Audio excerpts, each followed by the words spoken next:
Welcome to lesson 2.3. In our first video, we are going to look at special mathematical expectations. Remember, in our last lesson, we looked at how we can find the expected value of some function of a random variable. In this video, we're going to look at two particular mathematical expectations that are important in the study of probability. The first one is called the mean. Suppose that x is a discrete random variable with probability mass function little f of x.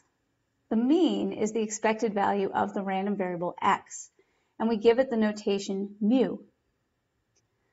So mu can be found by summing for all the values in the support x times f of x.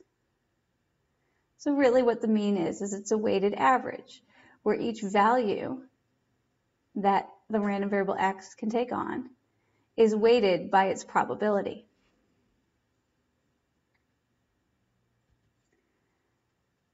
Let's look at an example in which we can calculate the expected value of x and find our mean. So suppose x is the number of heads and 3 flips of a coin. We saw in last week's video that the PMF, f of x, is given here. If we want to find the mean, mu, we are going to calculate it with this formula. So we start with our first value that x can take on, 0, and multiply it by its probability, 1/8. Then we add the second value, 1, times its probability.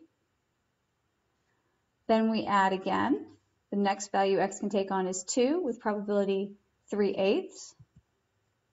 And finally, the last value that x can take on is 3 with probability 1/8. If we add those up, we can find that the mean is 1.5 heads and 3 flips of a coin.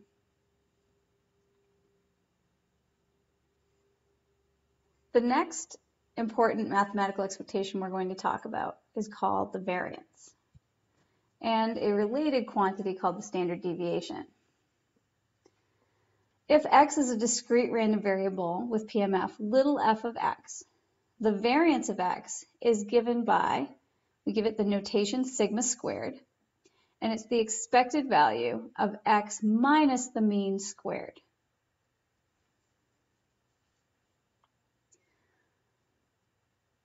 A sometimes easier computational formula is that the variance can also be found by taking the expected value of x squared and subtracting the mean squared.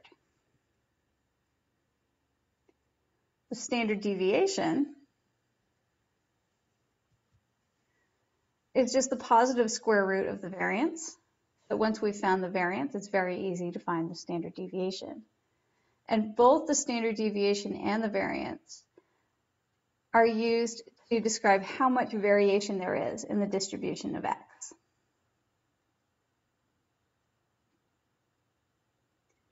Let's look at an example. Suppose that x is the number of heads and 3 flips of a coin again. We just showed that the mean of x is mu equals 1.5. We're going to use this formula to find the variance. We take our first value, 0, subtract the mean, square that, and multiply by its probability. Then we move on to the next value that x can take on, which is 1. 1 minus our mean squared times the probability that x equals 1. We move to our next value of x. 2 minus 1.5 squared times the probability that x equals 2, which is 3/8.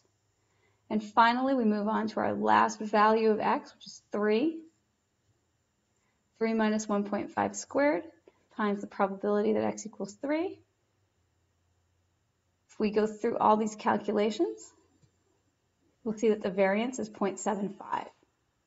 Now, if we want to find the standard deviation, The standard deviation is just the positive square root of the variance. We take sigma, our standard deviation, equal to the square root of 0.75, which is 0.8660. And that's the end of our video.